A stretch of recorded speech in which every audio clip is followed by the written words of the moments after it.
Evening student, now this is the third video of the what Katie did. Okay, I wouldn't search him out if I were you. मैं तो कभी भी रुकती नहीं अगर मैं तुम जैसी होती तो मैं कभी भी अपने आप को इस तरीके से डिसअपॉइंटमेंट में नहीं होने देती.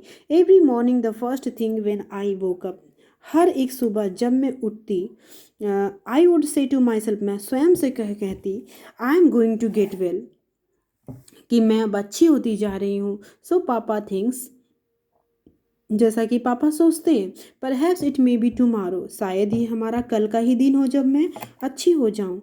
सो in case this should be the last day of my sickness, और इस कंडीशन में हो सकता है कि वो हमारी लाइफ में जो सिकनेस है वो लास्ट डे हो उस सिकनेस का.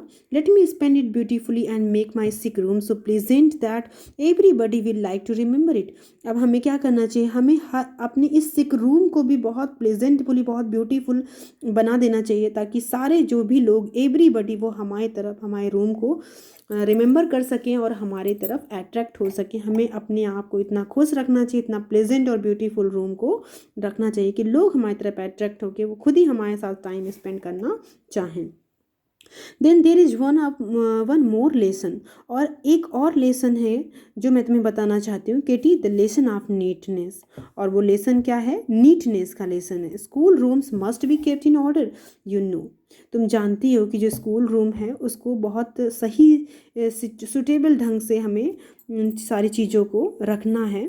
तो ये सारी चीज़ें भी हमें आनी चाहिए कि कैसे हम चीज़ों को अरेंज करें सही सुटेबल मैनर से. A sick person ought to be as fresh dainty as a rose, और एक सिक पर्सन को, एक बीमार व्यक्ति को ऐसे होना चाहिए, ऐसे फ्रेश होना चाहिए, ऐसे डेलिकेट ब्यूटीफुल होना चाहिए, just like a rose. Cousin Helen went on, अब कज़िन हेलन जो है कंटिन्यू करती है. Then after the room is made pleasant, वो चली जाती है. And the room is made pleasant, then after the room is made pleasant I would have all my lessons books waste up. तब तुम्हें अपने जो रूम है उसको प्लेजेंट बनाना चाहिए, जो कि मैंने तुम्हें जो भी लेसन सिखाया है, जो भी मैंने एक पर्टिकुलर बुक को तुम्हारे लिए मैंने जो भी सजेशन दी है, उस बुक से जो लेसन सिखाना चाहा है उसको तुम ज़रूर याद रखोगी. इफ़ आई वर यू, अगर मैं तुम होती, I would study a couple of hours every morning, तब मैं कुछ ना कुछ बुक्स ला के अपने साथ में कुछ कपल ऑफ आवर, एक आध घंटे मॉर्निंग में ज़रूर पढ़ती. ओ क्राइड केटी, केटी चिल्लाई. अच्छा. Making a wry face at the idea, showing both amusement and disappoint. वो अपने आप, जो उसका जो फेस था वो आइडियाज़ से भरा हुआ था, और वो आइडियाज़ कैसे थे? अम्यूजमेंट एंड डिसअपॉइंटमेंट वाले आइडियाज़ थे. Cousin Helen smile, cousin Helen smile करती थी. आई नो, सी सीरियस, उसने कहा मैं जानती हूँ. It sounds like dull work, ये जो साउंड्स है वो डल वर्क का साउंड्स है. Learning geography and doing sums up here all by yourself. तुम learning geography and doing sums, मतलब जो भी कैलकुलेशन वगैरह है वो तुम स्वयं से कर सकती हो. But I think if you make the effort, लेकिन मैं चाहती हूँ कि तुम और ज़्यादा एफर्ट करो. You will be glad by and by, तुम और ज़्यादा खुश हो सकती हो. हर एक दिन तुम्हें एक नया लेसन सीखने को मिल जाएगा. You want loss so much ground, तुम अपने इस ग्राउंड को लॉस मत करो. मतलब जिस जगह पे भी तुम हो उससे तुम्हें कुछ ना कुछ अपनी लाइफ से सीखते रहना चाहिए. You see won't slip back quite so far in your education, अगर तुमने ऐसा देखना नहीं शुरू किया तो तुम समझ सकती हो कि तुम अपने एजुकेशन के फील्ड में कितनी ज़्यादा चीज़ों को पीछे छोड़ दोगी. Katie, you were saying just now that one of the things you were sorry about was that while you were ill. केटी, तुम्हें ये बिल्कुल नहीं कहना चाहिए, तुम्हें बिल्कुल भी चीज़ों को अवॉइड नहीं करना चाहिए, तुम्हें सॉरी फील नहीं करना चाहिए क्योंकि तुम बीमार हो, ऐसा तुम्हें बिल्कुल नहीं सोचना चाहिए. You could be of no use to the children, तुम्हें ये भी नहीं सोचना चाहिए कि तुम अपने चिल्ड्रन के लिए कुछ भी नहीं कर सकती हो, यानी अब तुम यूजलेस हो गई हो बच्चों के लिए. डू यू नो, क्या तुम जानती हो? I do not think you have that reason for being sorry, मैं नहीं सोचना चाहती हूँ कि तुम्हारे पास कुछ ऐसा रीज़न है जिससे तुम अपने आप को पिटिएबल कंडीशन में कर सको और सॉरी फील कर सको. Why not, said Katy astonished, Katy ने आश्चर्यचकित कहा. क्यों नहीं? Because you can be of use, क्योंकि तुम यूज़ कर सकती हो अपने आप को. It seems to me that you have more of a chance with the children now than you ever could have had when you were well and flying about as you used to. You might do almost anything you liked with them. कहती है कि तुम्हें अब तुम्हारे पास एक बहुत अच्छा chance है कि तुम अब बच्चों के साथ भी कुछ अच्छा कर सकती हो, खुद से कुछ सीख सकती हो और उन्हें एक अच्छी उड़ान दे सकती हो. खुद तुम अपने आप को बिजी कर सकती हो, अपने आप को यूज़ कर सकती हो और जो भी शिक्षा, जो भी लर्निंग तुम सीखो अपनी लाइफ से उसको लोगों को भी प्रोवाइड करवा सकती हो. इस तरीके से तुम अपने आप के लिए और लोगों के लिए बहुत अच्छा वर्क कर सकती हो. आई कान थिंक वॉट यू मीन. मैं नहीं समझ सकती कि तुम क्या कहना चाहती हो, सेड किटी. किटी ने कहा बहुत उदास पूर्वक. Why cousin Helen, half the time I don't even know where they are or what they are doing. वो कहती है, कज़िन हेलन से कहती है कि half the time I don't even know, मैं नहीं जानती कि मैं क्या हूँ और मुझे क्या करना चाहिए. And I can't get up and go after them you know. तुम जानती हो कि मैं गेट अप नहीं हो सकती, मैं जा नहीं सकती हूँ जैसा कि तुम जानती हो. But you can make your room such A delightful place.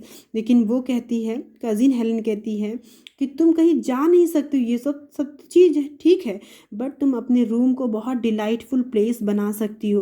That they will want to come to you, ताकि लोग तुम्हारे पास आएँ, तुम्हें अट्रैक्ट, तुम्हारी तरफ लोग अट्रैक्ट हों, वो तुमसे खुद मिलने आए, तुम किसी से मिलने मत जाओ. Don't you see a sick person, तुम बिल्कुल भी मत देखो कि तुम एक बीमार पर्सन हो. हैज़ वन स्प्लेंडेड चांस, क्योंकि तुम्हारे पास एक बहुत अच्छा स्प्लेंडेड चांस है. शीज ऑलवेज ऑन हैंड, जो सब कुछ तुम्हारे हाथ में है. Everybody who wants her knows just where to go, जिसे तुम जानती हो वो सब तुम्हारे पास आना चाहेंगे. इफ पीपुल लव हर, अगर लोग तुम्हें लव करते हैं, she gets naturally to be the heart of the house, तो सच में वो जो तुम नेचुरली उनके हार्ट पे राज करोगी, मतलब तुम उनके हार्ट को जीत लोगी. ये नेचुरली है. Once you make the little one feels that your room is the place of all others to come to when they are tired, are happy, are grieved, or sorry about anything, and that the kitty who lives there is sure to give them a loving receptions. Once you make the little ones feel, एक बार तुम सोचो कि जो तुम feel करती हो वो तुम्हारे room, your room is the place of all others to come to when they are tired. तुम अगर अपने रूम में कुछ अच्छा प्लेजेंट बिहेव करोगी लोगों से, तुम अच्छी तरीके से रहोगी, तो लोग जो तुमसे अभी मिलना नहीं चाहते वो तुम्हारे पास मिलने आएंगे. जब कभी भी वो थके होंगे, जब कभी भी वो हैप्पी फील करेंगे, जब कभी भी वो दुखी होंगे, जब कभी वो सॉरी फील करेंगे किसी भी चीज़ को लेके, तब वो तुमसे मिलने आएंगे. क्यों? क्योंकि तुम्हारे पास उनको एक रिलैक्सेशन मिलेगा. And that the Kitty who lives there is sure to give them a loving reception. और किटी, तुम एक ऐसी पर्सन हो जो लोगों को लविंग रिसेप्शन दे सकती हो. द बैटल इज वॉन, और तब तुम ये युद्ध जो है जीत जाओगी.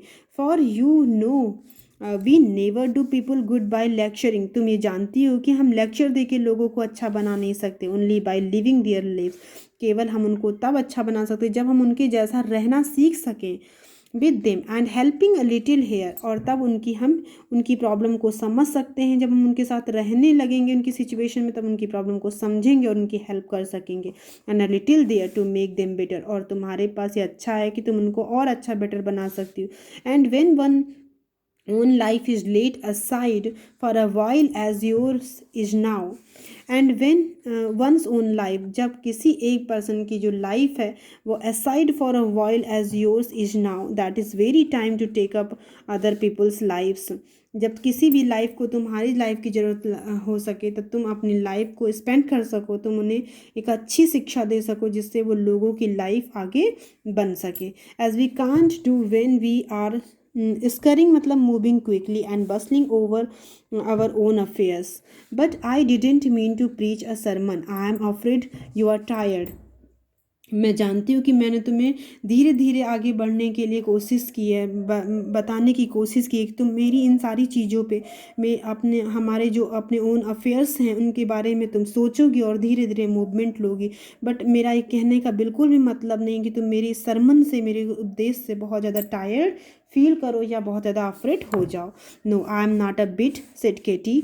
किटी ने कहा कि मैं तो बिल्कुल परेशान नहीं जो तुम मुझे बता रही हो। Holding cousin Helen's hand tight in her है, और उसने जो है कजिन हेलन के हैंड को टाइटली पकड़ के कहा, you can't think how much better I feel. तुम नहीं सोच सकती हो कि तुम्हारे इस सरमन से, तुम्हारी शिक्षा से मुझे कितना अच्छा फील हो रहा है। Oh cousin Helen, I will try. मेरी कजिन हेलन, मैं ज़रूर इस चीज़ को ट्राई करूँगी। Thank you so much for watching this video. Please share and subscribe this channel.